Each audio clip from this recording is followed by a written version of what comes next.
MashaAllah. Bismillah ar-Rahman ar-Rahim. Alhamdulillahi Rabbil Alameen. والصلاة والسلام على أشرف الأنبياء والمرسلين سيدنا محمد وعلى آله وأصحابه ومن تبعهم بإحسان إلى يوم الدين. أما بعد, السلام عليكم ورحمة الله وبركاته. A little bit more energy, inshallah. Assalamu alaikum wa rahmatullahi wa barakatuh. Wa rahmatullahi wa barakatuh. MashaAllah. Barakallahu feekum. And I would like to welcome all of you. I would like to welcome all of you to your masjid, Masjid Alfurqan. Today, the 28th of December 2024, we are honored to have Ustadh Abu Taymiyyah with us. And we're going to have a session of hot topics. Where we're going to ask the Shaykh, inshallah ta'ala, some of the questions that you have sent. This session, inshallah ta'ala, is going to last between 45 minutes to an hour, inshallah ta'ala, maximum. And some of you were here since Salat al-Asr, and you sat down, or some of the sisters were here since Salat al-Dhuhr, and they stayed in the masjid, because the first talk that was given today was just specific for the sisters, and alhamdulillah, the Shaykh has already delivered that talk, and the second talk was also delivered, and that talk was for all the brothers and sisters. And now we have the hot topics, and inshallah ta'ala, I am going to make sure that the questions that we will ask the Shaykh will be relevant to the topic of today, bi'idhnillahi ta'ala. As you can remember, the topic of today was about the mother of Imam al-Bukhari, and also Imam al-Bukhari himself. And so issues relating to parenting, issues relating to youngsters, and also issues relating to modern affairs, and that, inshallah ta'ala, we'll touch upon them bi'idhnillah. And I just want to also let you know, the mashayikh, the students of knowledge, the asatidah, they do not enjoy answering questions, because answering questions are not easy. And some of you, maybe you are thinking like, yes, let us ask the Shaykh any question that we want to ask. And remember, answering questions are not very easy thing. They're not simple thing, especially when you are talking about issues relating to the religion. And one of the major sins is the sin of وَأَن تَقُولُوا عَلَى اللَّهِ مَا لَا تَعْلَمُونَ. If somebody says something that they do not know regarding Allah subhanahu wa ta'ala. So it's quite a serious issue. So please bear with us, and inshallah ta'ala, be patient. And we will ask, inshallah ta'ala, the questions that we see to be fit. Inshallah ta'ala, the questions that we see that, inshallah ta'ala, they will benefit the majority of the people, if not all of them, bi'idhnillah ta'ala, they will benefit from them, bi'idhnillah. So before I begin, inshallah ta'ala, the questions, I would like to give the Shaykh about 5 minutes as an opening remark, bi'idhnillah ta'ala, for what has gone on today, what he wants to, a message that he wants to leave with us, bi'idhnillah ta'ala. So I want to, inshallah ta'ala, give the Shaykh the floor for 5 minutes before I ask him, inshallah ta'ala, the first question. Alhamdulillah Rabbil Alameen. وصلي وأسلم على المبعوث رحمة للعالمين بعث الله شاهدا ومبشرا ونذيرا وداعيا إلى الله بإذنه وسراجا منيرا. My beloved brothers and sisters, I know these hot topic Q&A panels are very exciting for some of us, and we really enjoy it. As the Shaykh mentioned, answering questions is not an easy thing. I was about to switch on the mic and say to the Shaykh, you guys like to ask these questions. You also drag the Shaykh to the hellfire as well with the questions. Yani. If he does not have taqwa of Allah, right?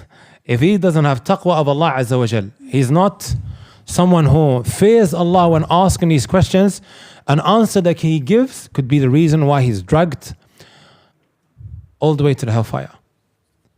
One thing I want to say to every single one of you, my brothers and my sisters, every time I come here is the same reoccurring questions, right? The same reoccurring questions.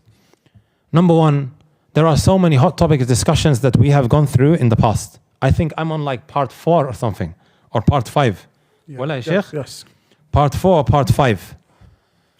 Maybe before you come to these sessions, go through it, so you don't have to repeat the same questions. Maybe perhaps we can move on from the same marriage questions you guys ask all the time. I haven't looked at the questions up until now, I don't know.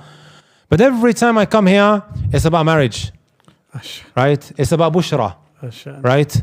It's about these issues related to, can I do it? Yani, the same ones keep reoccurring. Secondly, my brothers and my sisters, you know how a lot of your questions can be answered? By seeking knowledge, right? By learning about your deen, right?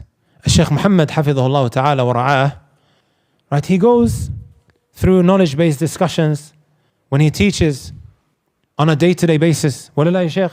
He goes through fiqh, he goes through tawheed, right? He goes through the seerah, he's gone through so many lessons. When you study your religion systematically, wallahi alladhi la ilaha ghayruh, right? A lot of issues that you have will eventually be answered. So by studying and us exerting our efforts in learning our religion, that is a step forward to, right, bettering ourselves as Muslims. Yeah? Jazakumullah khair. Barakallah feek. Jazakallah khair, Shaykh Abu Taymiyyah, with those opening remarks. Inshallah ta'ala, we're just going to begin with a nice entry question, bi'idhnillah. And this is something related to the topic that you've talked about today regarding the mother of Imam al-Bukhari. And one of the sisters has asked a question which is about you in terms of like the work that your mom has done with you. So the sister has said, what did your mom do to ensure your Islamic upbringing? So inshallah ta'ala, if you can share with us, bi'idhnillah ta'ala, some of the things that you have benefited. And when they asked the question, I told them you're being a little bit too personal, yani. Because they wrote it on a paper and then we said, khalas, inshallah, hot topics will. Bismillah ar-Rahman ar-Rahim, wa salatu wa salam ala ashraf al-anbiya wal mursaleen. Nabina Muhammad wa ala alihi wa sahbihi wa sallama tasliman kathira. I spoke about this previously. It's in a podcast form video that is online. Inshallah ta'ala, you can refer to that with a lot more detail.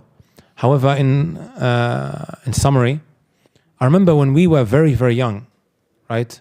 I was actually born in the Netherlands. I still remember till this very day where my parents used to take me. I can't remember the city. I can't remember the town, but I remember the colors of the walls. Wallahi al-Azim. Of where I was sitting. Wherever we went, the first thing my parents would do is enroll us in a Quran school.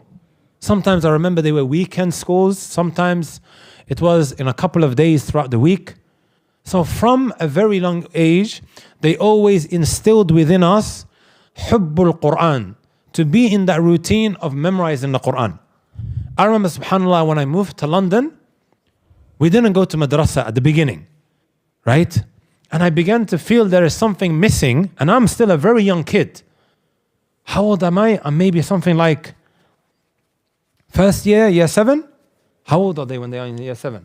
11, 12. 11, 12. I felt like there's something missing in my day that I've become so used to. But then later on they enrolled us. I still remember these little things, subhanAllah. Right?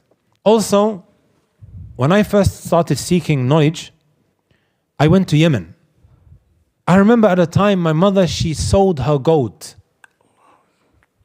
Every time I say to my mom, inshallah ta'ala, when I get some money, don't worry, you're the first one that will, buy gold for, bi'idhnillah ta'ala. And gold means a lot for women. Go ask your mothers when you go home tonight, inshallah. When they go to the wedding, they dress to impress. It is their opportunity to shine, right? Only later on I realized that, subhanAllah, my mother, she sold whatever gold that she had so that we could continue seeking knowledge. I remember the whole family left. We all left as brothers and sisters. Everyone came back one by one. I'm the only one that remained, and I continued, right?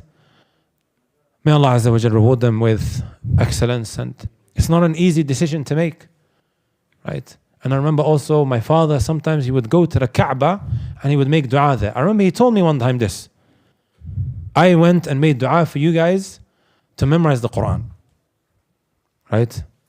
My dad is not a student of knowledge or a sheikh or anything like that, but whatever he knew, right, he tried to implement, and inshallah ta'ala was the reason why some goodness came out of it. And this is, again, look, I told you guys earlier about learning your religion. Sometimes the little things can go a very long way in your life. I remember also, subhanAllah, when I was a lot younger, some of you guys know this, You may have heard. I had trials for who? Allah. I had trials for West Ham. I was very, very quick. Very, very quick, very quick. Maybe more quick than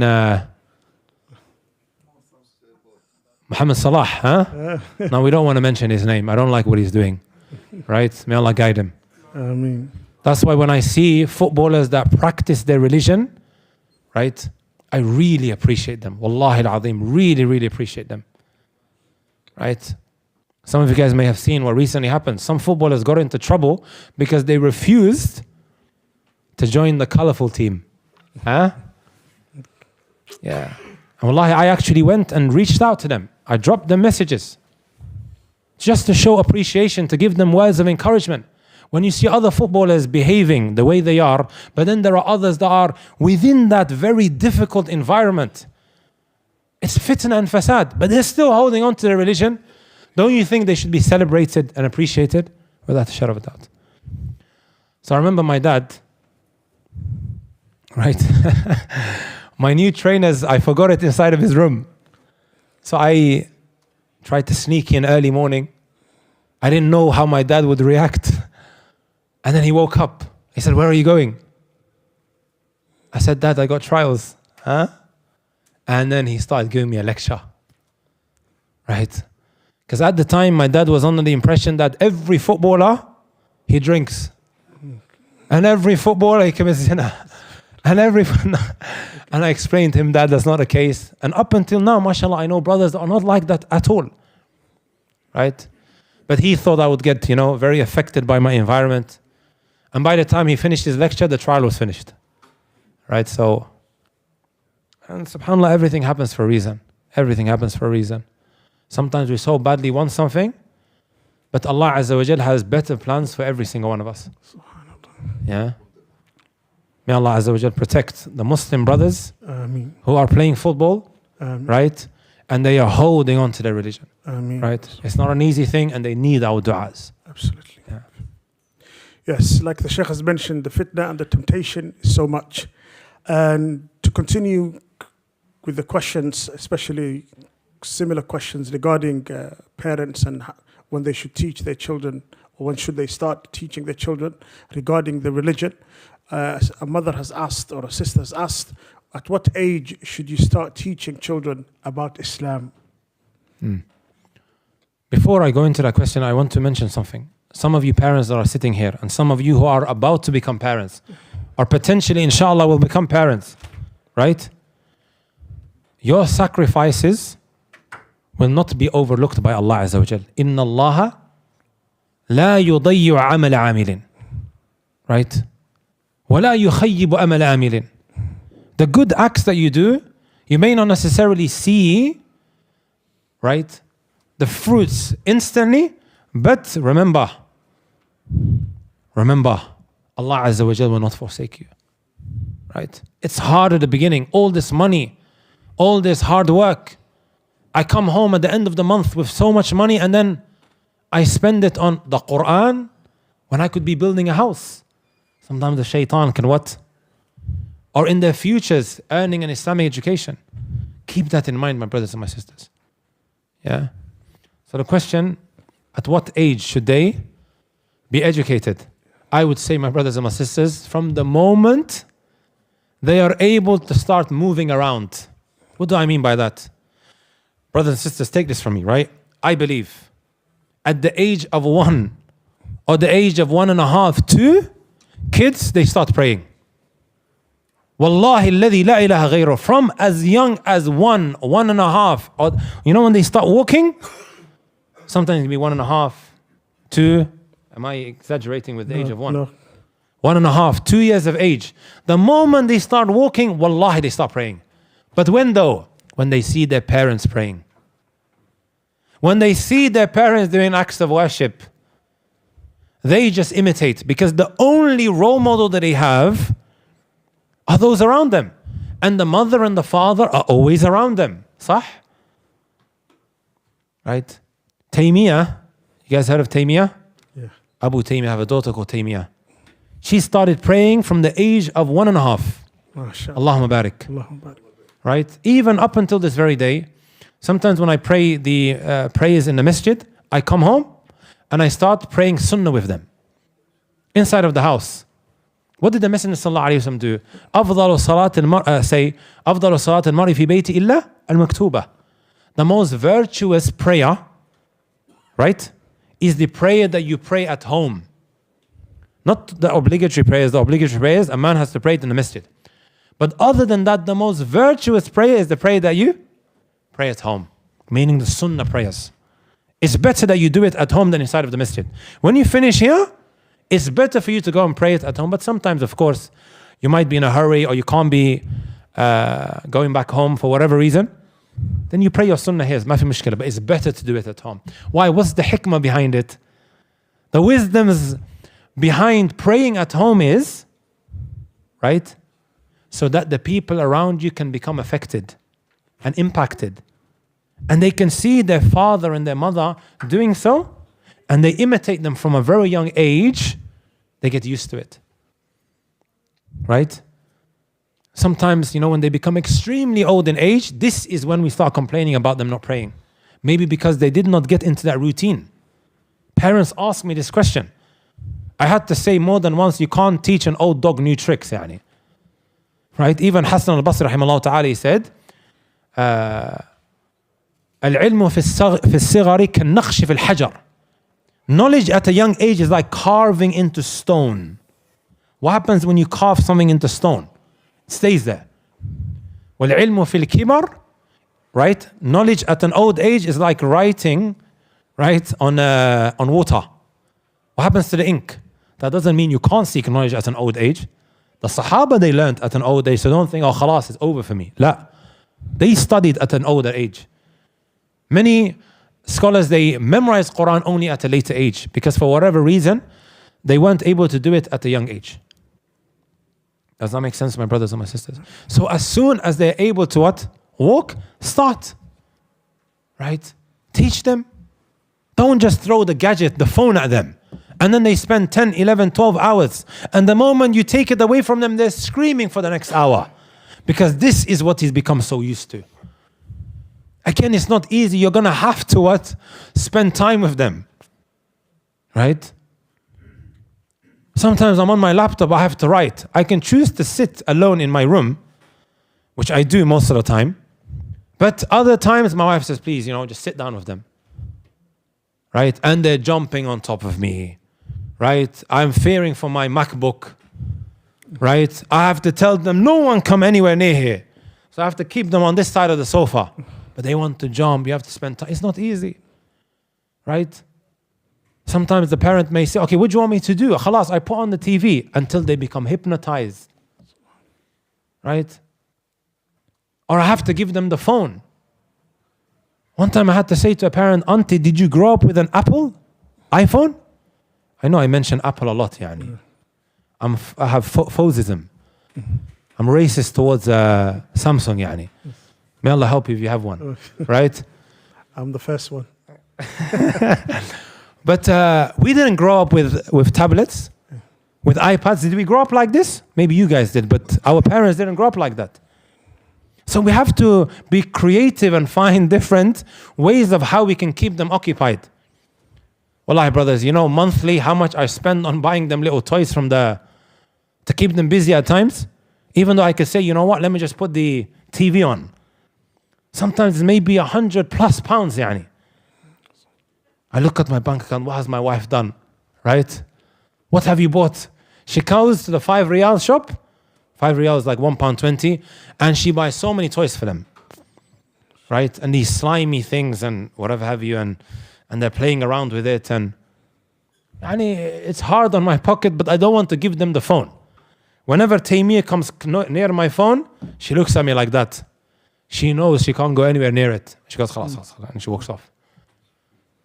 Right? So we have to kind of find ways. It's not easy, wallahi. I'm not going to sit here and talk as if, within 24 hours you're going to be able to. No, we have to try and be creative. We have to figure it out, yani. And I'm not perfect, and there's still so much we can do at times.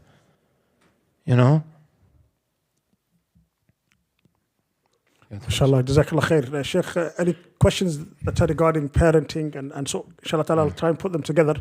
There's another question, and this question is a child who's a bit older right now. We're not talking about babies or 10-year-olds. We're talking about someone who has reached maybe the age of 20 or 18 and so forth. So this parent is saying, and I have a son or a daughter who's 20 years old. How do I bring him back? And I tried everything, and he's not listening. So as a parent, what advice would you give to a parent who's struggling to help their child, and the child is kind of like resisting? Is there anything in particular that he's engaging in? Not nothing specific. It's just engaged in haram. Allah, it's a very vague, ambiguous question, but I'm going to try and answer it as,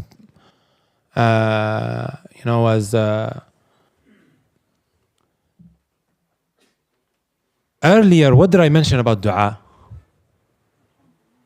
What did I mention about dua? Sometimes when you say to somebody, make dua, he says, Akhi, any other advice that you have? We make half-hearted du'as. Or we think that with the dua, no solution can come from it. Imam al-Bukhari's mother, what is the dua that she made? What did she beg Allah subhanahu wa ta'ala so earnestly for? Right? That Allah subhanahu wa ta'ala brings back his eyesight. He lost his eyes, my brothers and my sisters. He lost his ability to see that which we take for granted. And a lot of the time, if we see somebody who's blind, right? We, generally speaking, we have the understanding that he's going to stay like this for the rest of his life. His mother, every night for a long time, she would wake up and make dua to Allah subhanahu wa ta'ala in the last third of the night. It may not happen instantly, that change that we so badly want for our children. وَلَكِنْ أَبْشِرْ بِالْخَيْرِ. Right? You will see that which will bring you utter joy to your eyes. Right? So, engage in the dua, especially in the last third of the night. Also, this is a very important point. Provide halal alternatives for your kids and your siblings. I one time heard a sheikh mention, and it really stuck with me. Right? إذا أردت من أهل بيتك أن يسمعوا إلى كلامك فوسع عليهم في المباحات. If you want the people in your home to listen to you, give them a lot of alternatives. But if I say to me as Abu Taymiyyah, and I say to my younger sister who's 13 years of age or 14 years of age, haram, haram, haram, haram, haram, she will think, أخي, this guy is haram police, يعني, وش باقي يعني? Is there anything that is halal? لا.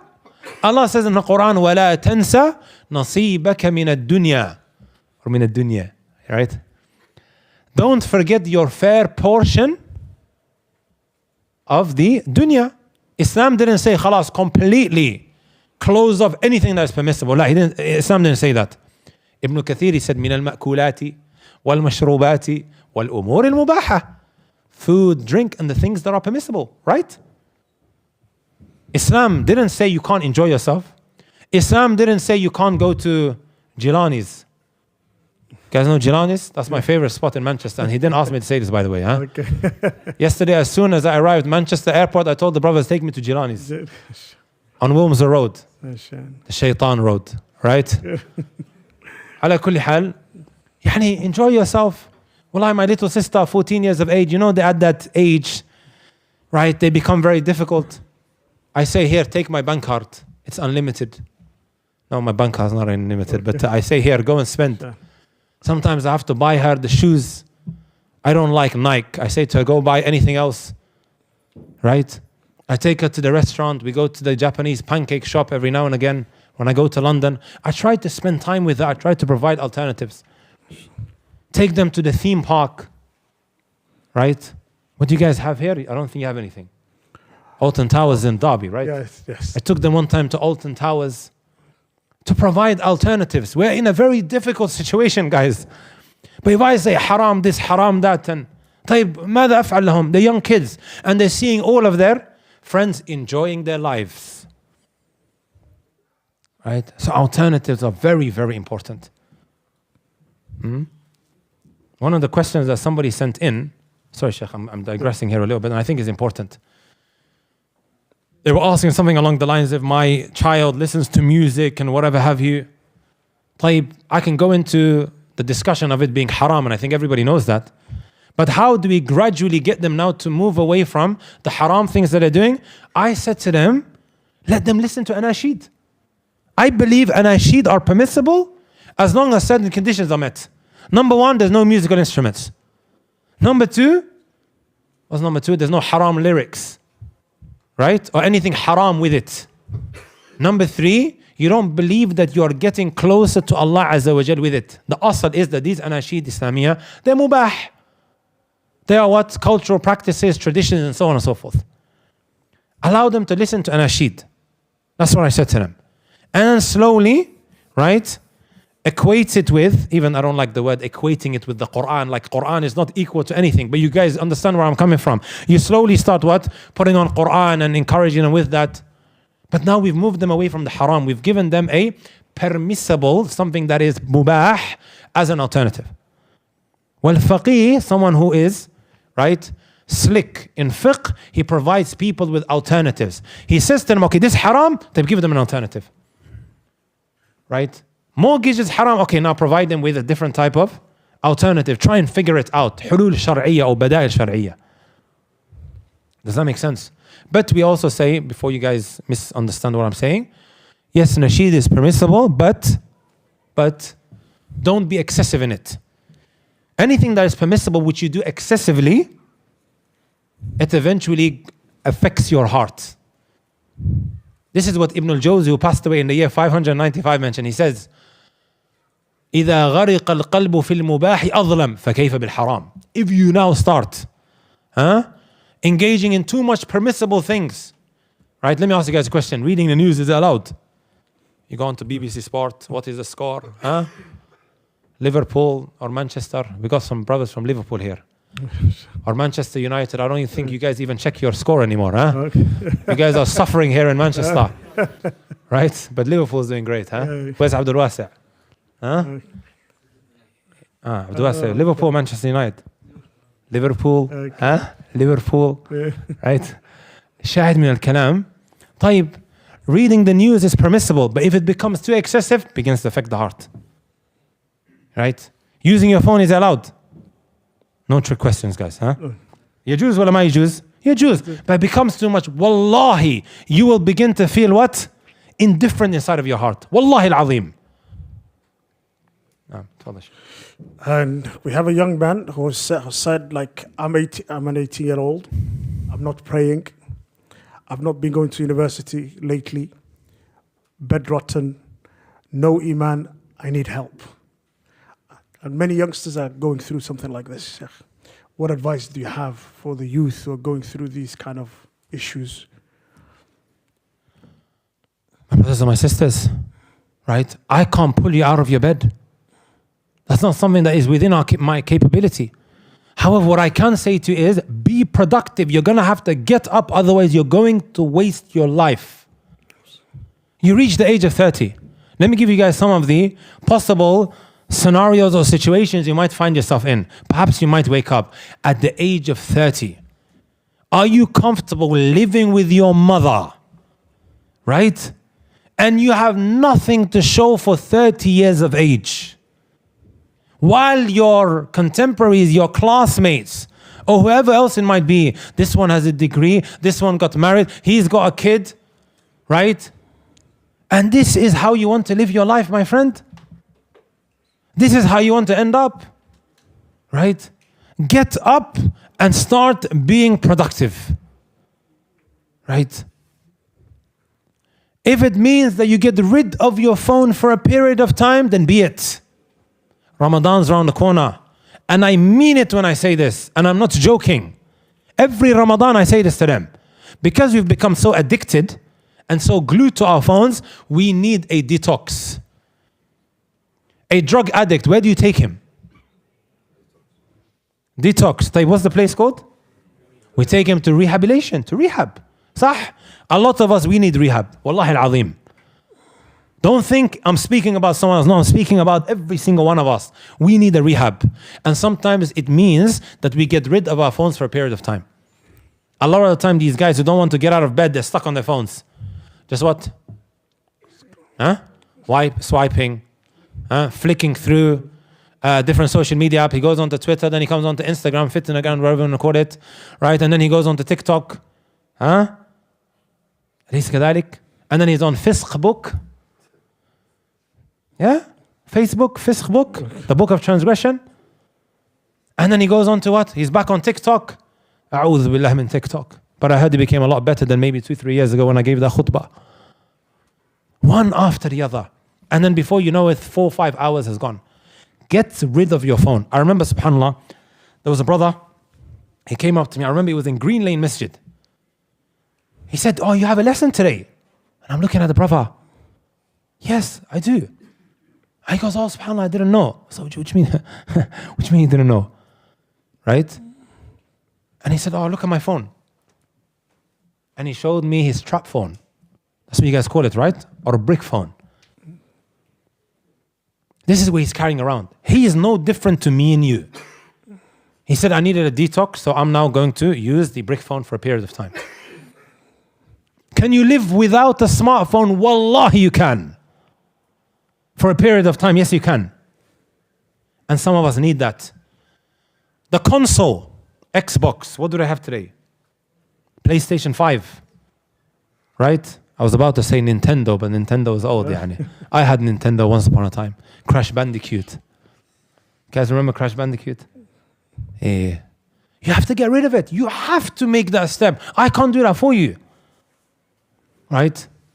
Beg Allah subhanahu wa ta'ala, as Ibn al-Qayyim rahimahullah ta'ala meant, وَمِنْ أَنْفَعِ الْأَدْوِئَةِ الدُّعَاء.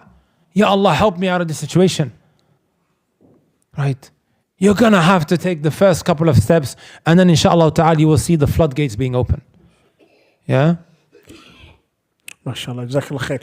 I'm going to ask the brothers this question now. The Shaykh has given advice to that 80-year-old. Who can remember some of the advice that the Shaykh has given? Yes, brother at the back, Muhammad. Exactly. One advice was like, get rid of your phone, detox. And please, brothers, don't say to me, I can't live without my phone. Wallahi, you can. Absolutely. Absolutely. Wallahi al-azim, you can. Absolutely. But you're going to have to accept first that you have a problem.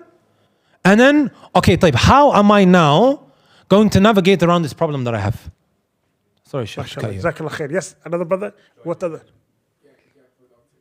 Be productive. Ahsant. Ahsant. MashaAllah. Anyone else who wants to add something that the Shaykh has mentioned? Yes? Ahsant. Exactly. Ahsant. MashaAllah, yes. Also, if I may mention, brothers, free time is destructive. Absolutely. Free time can destroy you, especially if you are by yourself. The shaitan is more closer to 1 than 2. Closer to 2 than 3. Sometimes when brothers come out for university, right? And they're living, let's just say they came from Liverpool, now they're situated in Manchester. I say to them, don't live by yourself. The whispers are so much more effective when you are alone. Be around individuals and busy your time with something. If you're sitting around doing nothing, wallahi al-azim, my brothers and my sisters, your heart will start gravitating towards haram. That's exactly what's going to happen. That's exactly what's going to happen. If somebody said, go to the gym, the halal gym, huh? Go to the halal gym, Yes. right? Occupy yourself with something beneficial. Come to the masjid, right? Whenever there's an opportunity, busy yourself with something. No. MashaAllah. What advice do you have, Shaykh, for a brother who's struggling with a particular sin, which is the sin of zina, can't stop committing zina? So what kind of advice would you give him?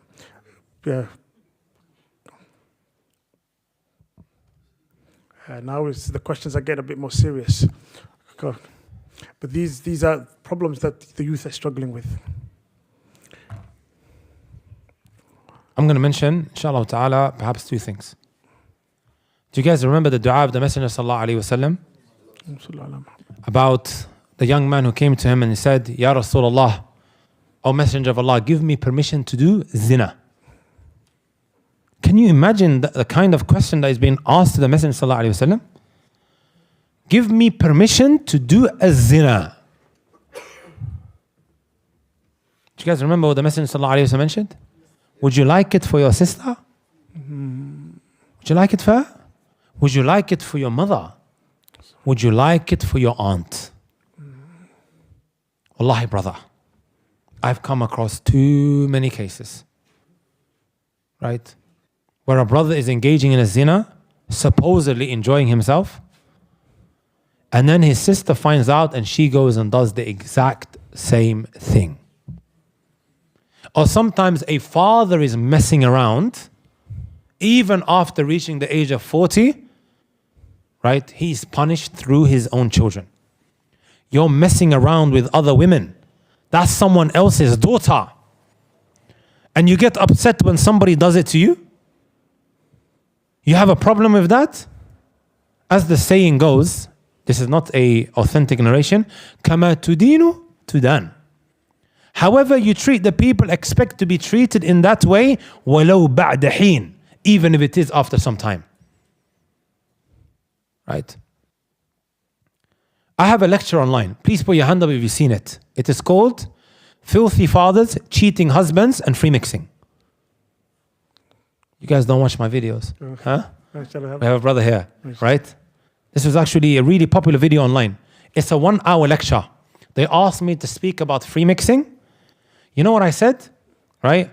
Instead of mentioning a hadith and verses, which I normally do, let me change it up a little bit and give them anecdotes and real life incidents. Do you know what my mother one time said to me? My mother one time said to me, she told me this story when I was young. Back in the day in one of the Arab countries, of course, committing a zina back then in the Arab countries was not in the open, yani. Up until now, it really isn't like, as it was, or maybe like, ala kulli hal,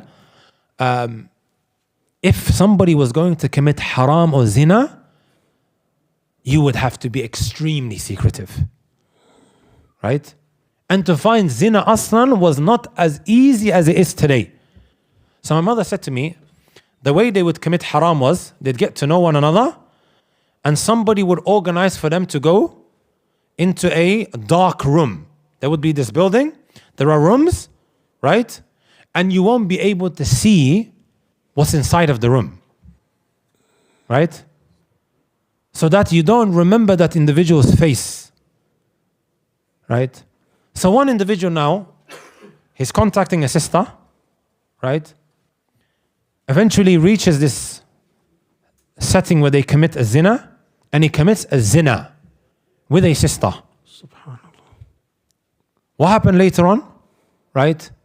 He finds out that his own sister has been impregnated. Right? Now she's in the hospital about to give birth. He goes and visits her, begs her to tell him who was it. Up until this point, she kept on saying, I don't know. Tape, just give me some information, describe for me, where were you and this and that and whatever have you. Okay, see where the story is going?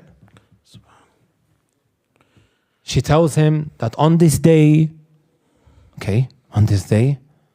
I went to this building that is situated in that area, and then this brother came up to me and, he committed a zina, and via that it became impregnated. My brothers, he left the hospital and he committed suicide because he realized what he done. He was the one that committed a zina with his own sister without even realizing at the time. Kama tudinu tudan. How often does a brother get in contact with me? My sister's doing this, but he's going around sleeping with other daughters of others, yani. Right? She's a daughter. Or maybe sometimes she's a wife. You're cheating on your wife, but you expect your wife to be on her best behavior. Ya akhi, right? Treat the people the same way you like to be treated. Does that make sense, my brothers and my sisters? Yeah. Number 2. I wish I could read this out. Let me see if I can quickly find it. Give me no longer than 20 seconds. An email that I received quite some time ago. And I've read it a couple of times. Here it is. Here it is.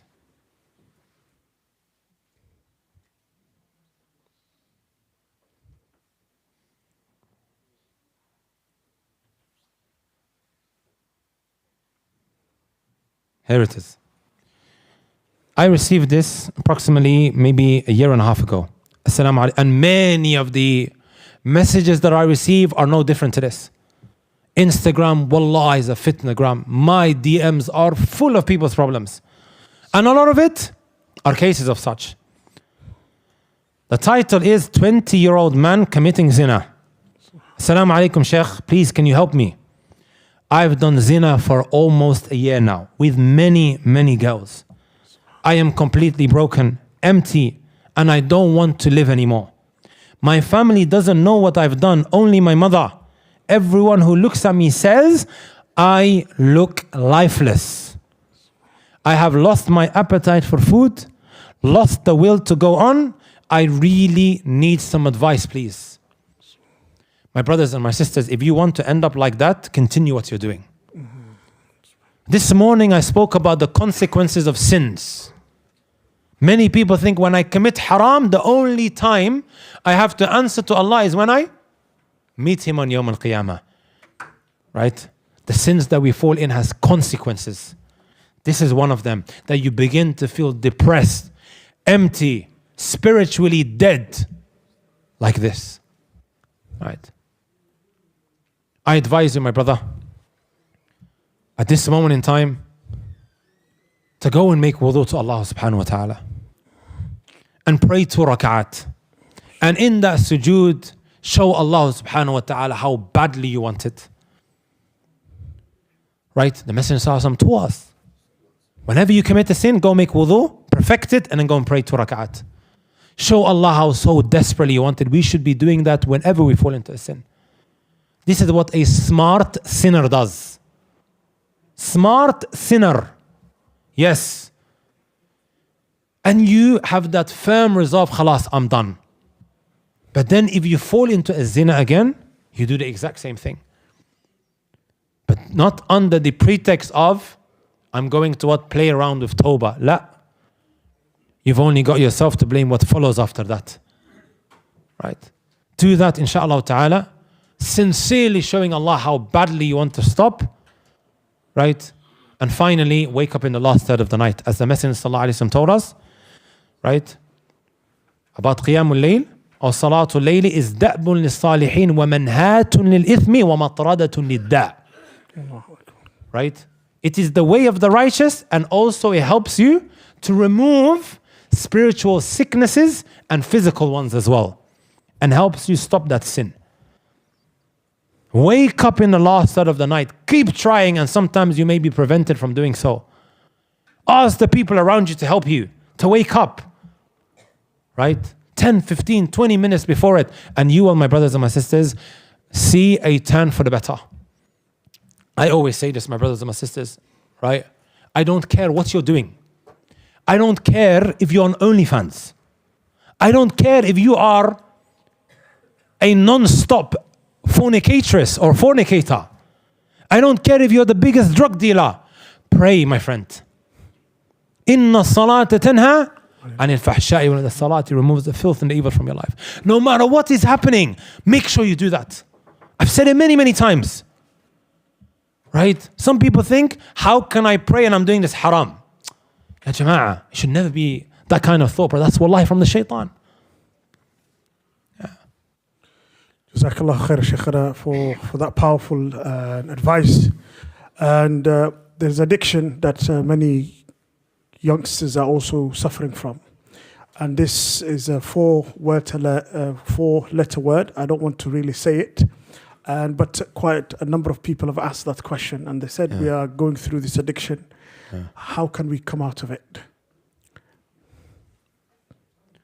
Well, I think all the advices that I gave in the last 2 answers can also be applied here. Right?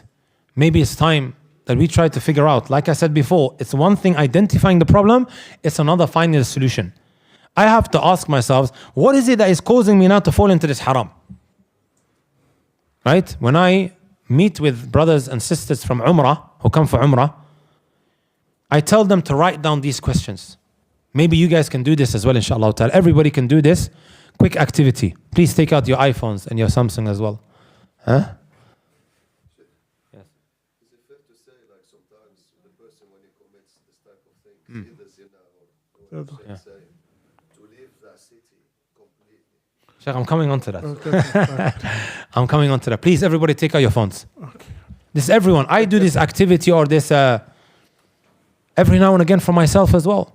Whenever I come to Umrah, I leave Riyadh. I don't like Riyadh. I love Makkah and Medina more. MashaAllah. Right? Whenever I come to Medina, whenever I come, I try to find answers for these 3 questions. Write down the 3 greatest sins that you are falling into. Quickly, just very quickly, write down the 3 main sins that you're falling into. Do they need to share? No. Don't share it with anybody next to you. Make sure you lock the notes as well on your iPhone. Okay. We don't want mom, dad, hoya, abba to come across this. This is between you and Allah Azza wa Jal. The 3 greatest sins that you are suffering from. That's number 1. Right? Number 2, what is it that is causing me to fall into the sin? I don't know, guys. Maybe it's my iPhone. Maybe it's your workplace. Maybe it's the area that you're in. Isn't it so? Yeah. It's for you to figure out. I can't give you the answers. I'll tell you guys something that happened. Right? When I first went to do my master's, this is maybe approximately like a year ago. I spent the first 3 months in Medina because there was an issue with the application and I had to wait like 3 months. So me and the family, we came to Medina. Sometimes I would spend a couple of hours in the night just sitting there in the haram, going through some work on the courtyard. One night I was a little bit hungry, so I decided to go to the McDonald's. This is before the boycott, huh? Okay. Right? Don't cancel me. Okay. I'm going there. As I'm working towards the McDonald's in Medina, I would say maybe 4 out of the 5 guys who were working in McDonald's, they recognized me. And each one is telling the other, oh, look, it's him. Right? Except one. This one is asking, who's this guy? Yani? Huh? So when I went to buy my meal, they said, khalas, you're not going to pay? Right? Just make dua for us. One brother there, who didn't know who I was, he gave me his phone. He said, please put your Instagram. Wallahi, brothers. I went onto his Instagram and he's following female celebrities. And my eye fell on it. And I saw exactly what he was watching. Right? If you're a brother, you should not be following any women. You have no excuse, my friend. Even your cousin, you know, it's okay, Adi. No. Huh? What do you think? Nah, brother. What do you need to look at her for? Right? Isn't she halal for you? Yeah. No, she's not. She's haram for you. Sometimes, you know, especially within the subcontinent community, we hear a lot called cousin, sister. Cousin, sister. What does cousin, sister mean? Oh, she's like my sister now? Or sometimes we hear our community mentioning, Akhi, walash hada. Huh? She's like your sister, Adi, go upstairs, ma fi mushkila, yani go watch the movie together. I heard it with my own ears. Stop being mutashaddid. Stop being so harsh. Stop being an extremist. We hear that, sah? She's not halal for me. Right? So anyways, the brother, I put my Instagram in, and then I said in a semi-type joking way, right? Would you guys all agree, that that Instagram is causing us to fall in a lot of haram, guys, huh? I said it to them like that. Wallahi al-azim, I still remember their faces. Every single one of their faces dropped. And I felt that they were being very truthful, very sincere, nodding their heads, Wallahi, you're right. And then I said to the guy, I said, you're going to unfollow all of these things? He goes, yes, abshir. Yes. Right. It starts off with fitnagram, and then it becomes so much more worse. That no longer stimulates you or excites you. You need something more intensifying. That's when they start going into the 4-letter thing that the Sheikh talked about. Right? So the point is, I have to identify what is causing me now to fall into haram. What is it? Is it Instagram? Is it this app? Is it this phone? Is it my workplace? Maybe I need to leave. Sometimes brothers come for Umrah and they're saying to me, I have to leave outside with a knife. I have to leave outside with a knife. Otherwise, somebody's going to come and attack me. I have to defend myself. I know some brothers, they don't leave the house except with a knife. طيب ماذا أفعل? This is when I say to you, you know the man who killed 99? And eventually ended up making it 100? Right? What did the righteous man say to him? انطلق إلى أرض كذا وكذا فإن بها أناسا يعبدون الله عز وجل فاعبد الله معهم. Leave where you are. He killed 99. He went to the monk. He asked the monk, is there a way for me to be forgiven? He said no. So he killed the monk as well. Right? He now got 100 brothers. 100 kills.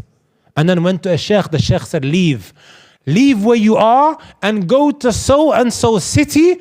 There are people that worship Allah. Go and worship Allah with them. With them. Would you agree that in the month of Ramadan it's easier to do fasting than outside? Would you guys agree? Well, it's a lot easier. Because everyone's doing it, sah?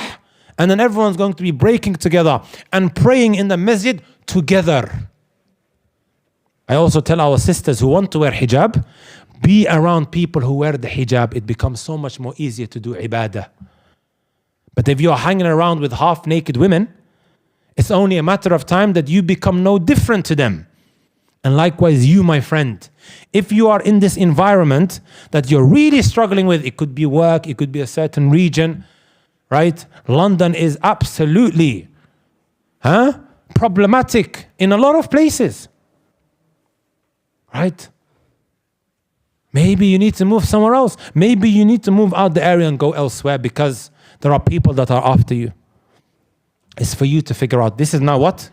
Question number 2. The third one is, and I'll leave this with you guys inshallah. What are you going to now do to overcome this? What is it that you're going to practically now carry out? Does that make sense? You have to figure that out. Maybe you're going to have to hand in your P45 tomorrow and find a better environment. I know some environments are very difficult to be in, especially like call centers, I worked for a call center back in the day. I know exactly what the environment is like. But then there are those other environments that are a lot more. تفضل شيخ. Barakallah fiqh. Shaykhana, as we know, one of the solutions that Islam gives to overcome the concept of zina, for example, or the other thing that we talked about is the concept of marriage. Every time marriage. Here we go, guys. Now everybody's faces are just illuminated with light. Allah. Because they know the topic is about marriage right now. So someone has asked and said, how do I know if I am ready for marriage?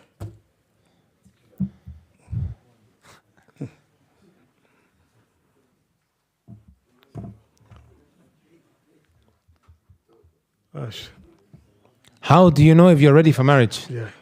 Don't worry, brothers, you will know, right? You will know when you're ready for marriage. My brothers and my sisters, I honestly believe it's suicide, right? Once you reach the age of 18, 19, 20, and you're keeping single, wallah, I believe it's suicide, right? What you need to understand is that before marriage, you have to go through a process of learning about how to be a husband and how to be a wife. Right? And then inshallah ta'ala, don't worry about it, it will click. But start thinking about it from as early as possible. And inshallah ta'ala, with the right intentions, as the Messenger sallallahu alayhi wa sallam said, ثَلَاثٌ حَقٌّ عَلَى اللَّهِ عَوْنُهُمْ. 3 groups of people, Allah subhanahu wa ta'ala has made it a right upon him to help. One of them is النَّاكِحَ الَّذِي يُرِيدُ الْعَفَافِ.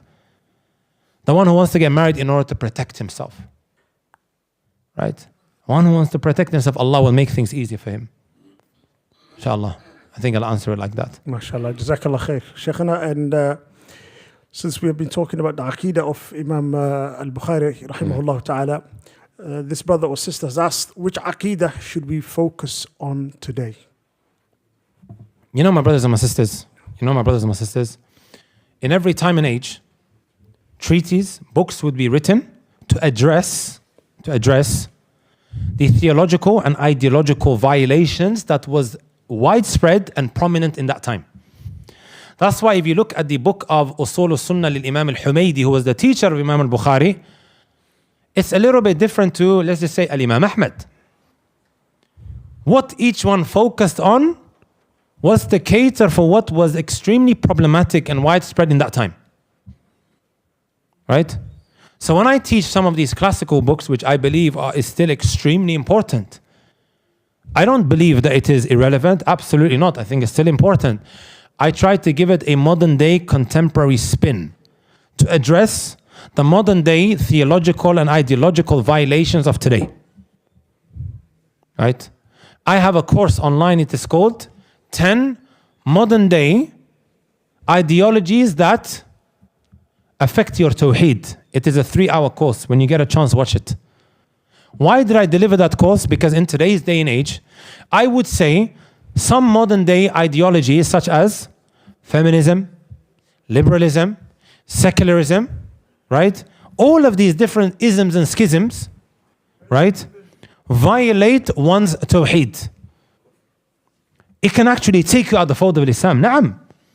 If you utter certain statements, sometimes a sister may say, what's mentioned here in the Quran, it is not fair. Do we not hear that? Or this is unjust, yani when you come to the issue of inheritance. How can Allah say لِلذَّكَرِ مِثْلُ حَظِّ الْأُنْثَيَيْنِ, a ratio of 2 to 1? No, this is unfair يعني. هذه كلمة عظيمة ولا يظلم ربك أحدا. Allah does not oppress anybody. Are you guys with me? So they're very dangerous.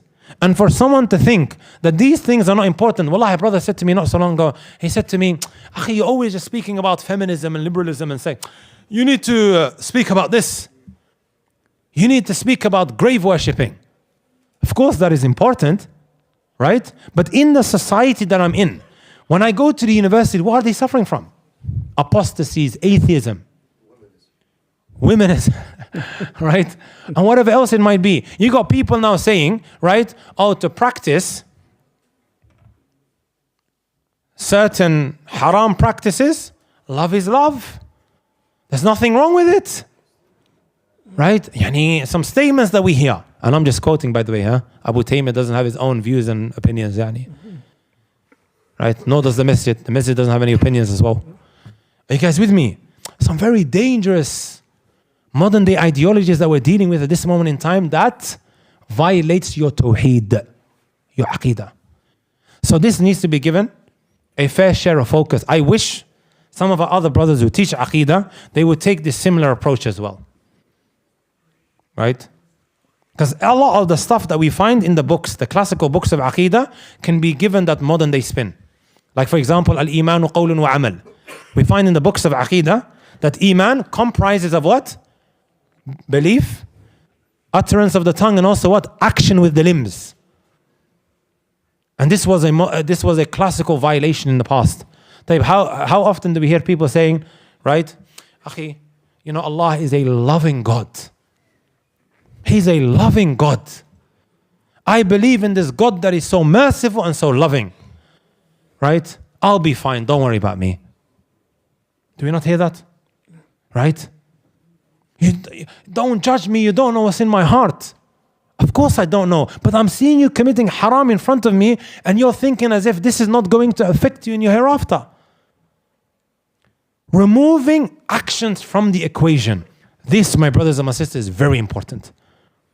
Also, the verse that we hear all the time, لَيْسَ كَمِثْلِهِ شَيْءٌ وَهُوَ السَّمِيعُ الْبَصِيرُ. صح?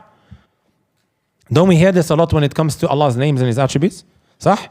Yeah. When I also use this verse here, when Allah says nothing is like Him. When it comes to atheistic doubts and masail al-qadar, the problem of evil. You guys heard of it? Those who are at university? People are nodding their heads. If there is really a God, then why is He allowing all of this to take place? Why, firstly, are you comparing Allah to His creation? Why are you comparing Him to His creation? لَيْسَ كَمِثْلِهِ شَيْءٌ وَهُوَ السَّمِيعُ الْبَصِيرُ. Right?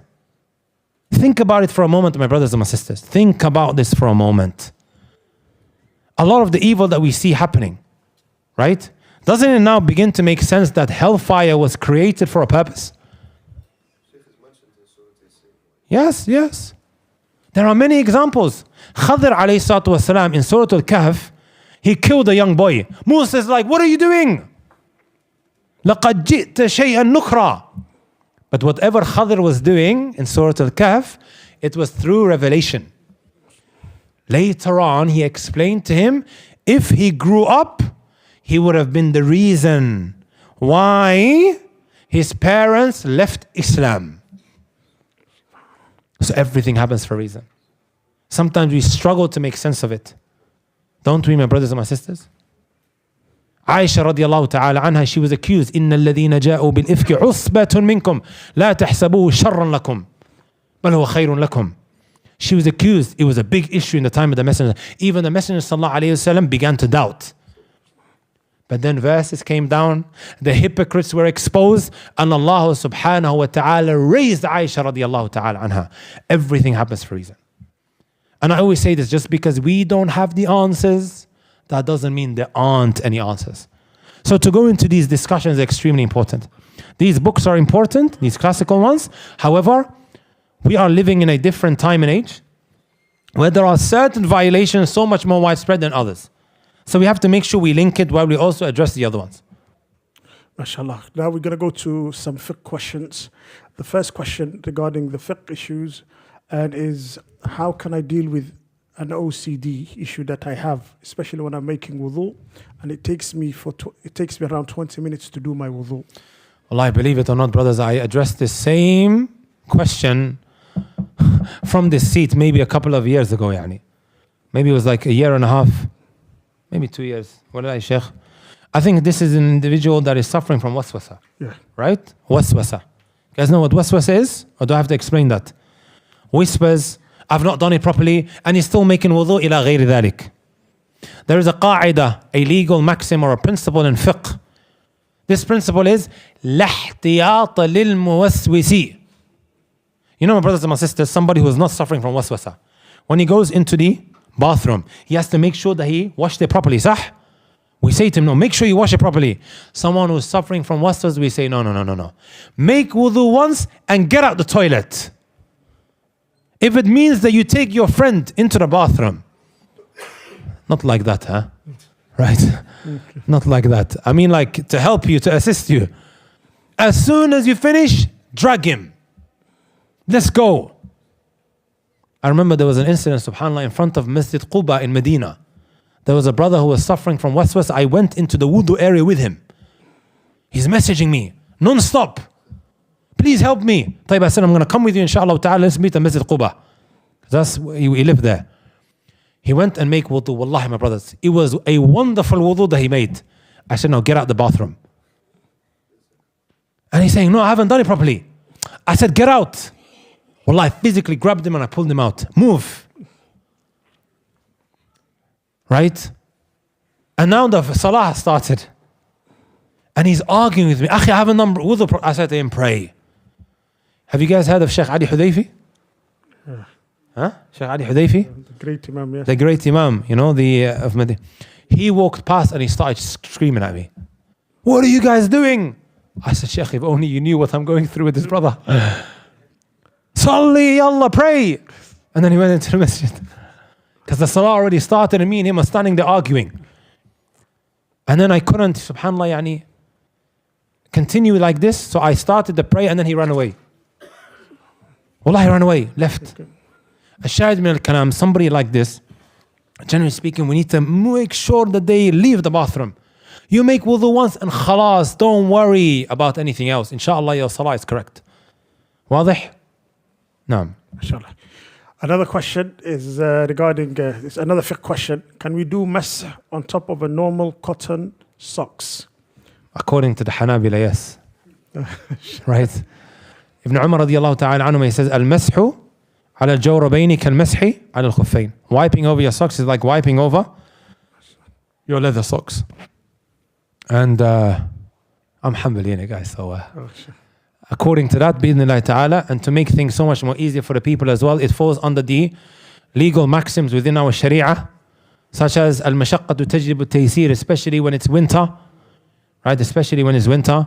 It makes life so much more easier. If you're a Hanafi, may Allah help you, right? Because the Hanafi position is a lot different. In fact, even the Maliki position, if I'm not mistaken. But I give you guys, inshallah, the easy option.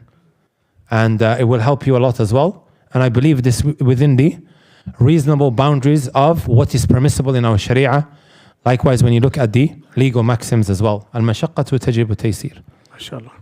Does touching my wife without desires break my wudu? Oh, if you're Shafi'i, you have a big problem. Right, so the easiest position with regards to this are the Hanafis. MashaAllah. Earlier, what did we mention? Huh? The Hanafis are in trouble when it comes to that. But when it comes to this, they have the... Right? I think most people are Hanafi when it comes to this issue. Right? According to us Hanbalis, right?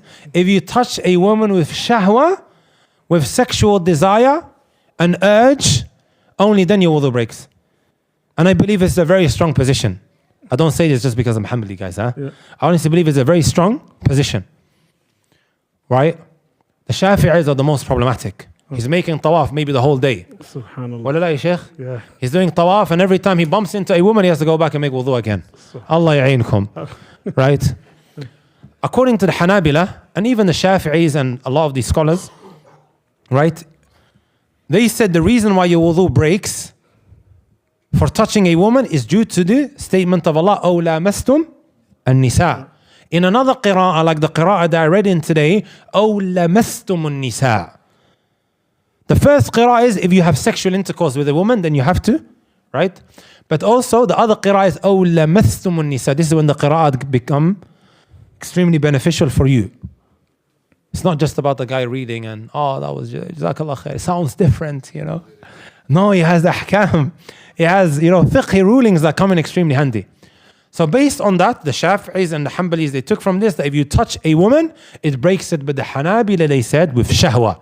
Why? Because of the hadith of Aisha radiallahu ta'ala anha. She used to pray. The Messenger sallallahu alaihi wasallam used to pray, and because their room was small, every time he went into sujood, he would push her feet. He would move it out of the way. And they said it was very highly likely that she wasn't wearing anything. And the Messenger sallallahu alaihi wasallam continued praying. All right, Shaykh? Oh, yes, Jazakallah Shaykh, khair. you're Shafi'i, right? Yeah, we are Shafi'is. I don't know what your madhab is when it comes to this issue, but Allah ya'ainak, yani. Allah ya'in. Barakallah feek. And what advice do you have for a revert brother or sister who cannot pray at home?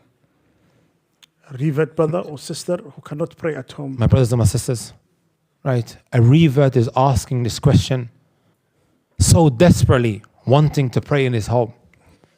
While a lot of us, my brothers and my sisters, we don't have these troubles and these challenges. But then we still choose to not pray. Or we still choose to occupy ourselves with other things. Right? I've come across reverts that would pray in the toilet. Subhanallah. Wallahi al-azim. I actually told them, especially when it comes to Fajr, when it comes to the later prayers, go and pray inside of the toilet. Are you allowed to normally pray in the toilet? La. It is from the places that you're not allowed to pray. Even there's a hadith, al-ardu kullaha masjid illa al-maqbara wal-hammam. Even though the hammam was very different at that time, right? The hammam before was like a showering area, right? So if it's not permissible, then of course the toilet is not permissible likewise. Two places that were mentioned, also the graveyard that you're not allowed to pray in. So I would say to them, if you can't pray outside for whatever reason, if you can take your sajjad and pray in the park or outside, then go do so. Because the whole earth is a praying area for you. However, if that is not possible, for example, it's a young sister. She can't be leaving at 5 a.m. in the morning, especially when it's extremely cold. Where is she going to pray? Her life is in danger. Go pray in the toilet. If you can't pray anywhere else because of fear that your parents may violate you or harm you in any way, shape or form. Or the attic, naam, if you can get in there. The next question, Sheikh says, if I'm invited to a birthday party, should I go?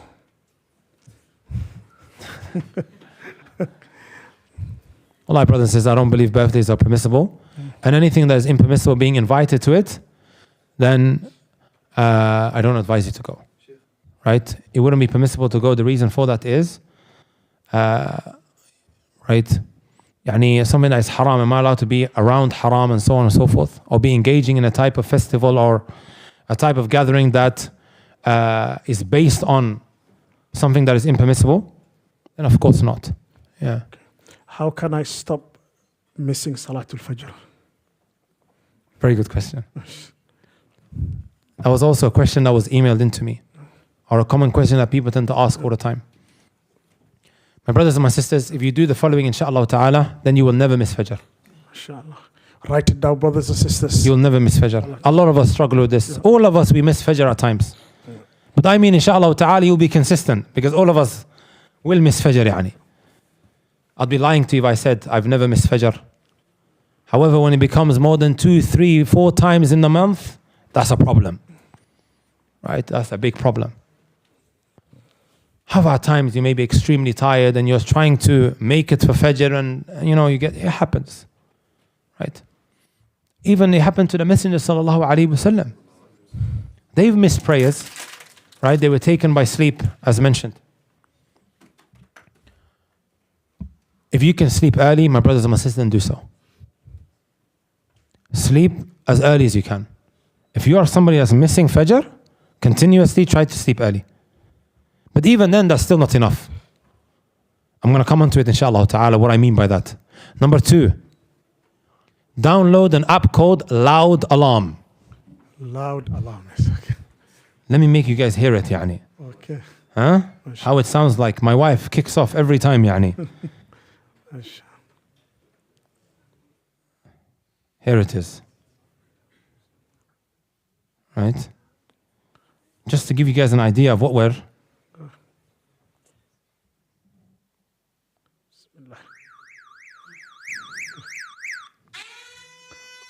Imagine waking up to that, my brothers and my sisters, huh?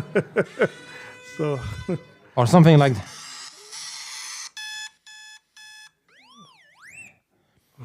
It's like an alarm is going off in the house, brothers and sisters. This will also help, but it's still not enough. And I'll explain exactly what I mean by that. Right? Wallahi, my brothers and my sisters, if you have 5 or 6 of these inside of your room, and this is now the third point, and Allah does not give you the tawfiq, you are not waking up. Wallah, I remember there was a brother in the Jami'ah. He would buy 6 or 7 alarms and he would put it in different places. And he still misses Fajr. Because he jumps up and then he switches it all off. And then he says to himself, oh, I've still got another 10 minutes. Let me grab 5 minutes sleep. He goes to sleep and he misses it. What is the dua that we read right after the prayer, my brothers and my sisters? Allahumma a'inni ala dhikrika wa shukrika wa husni ibadatik.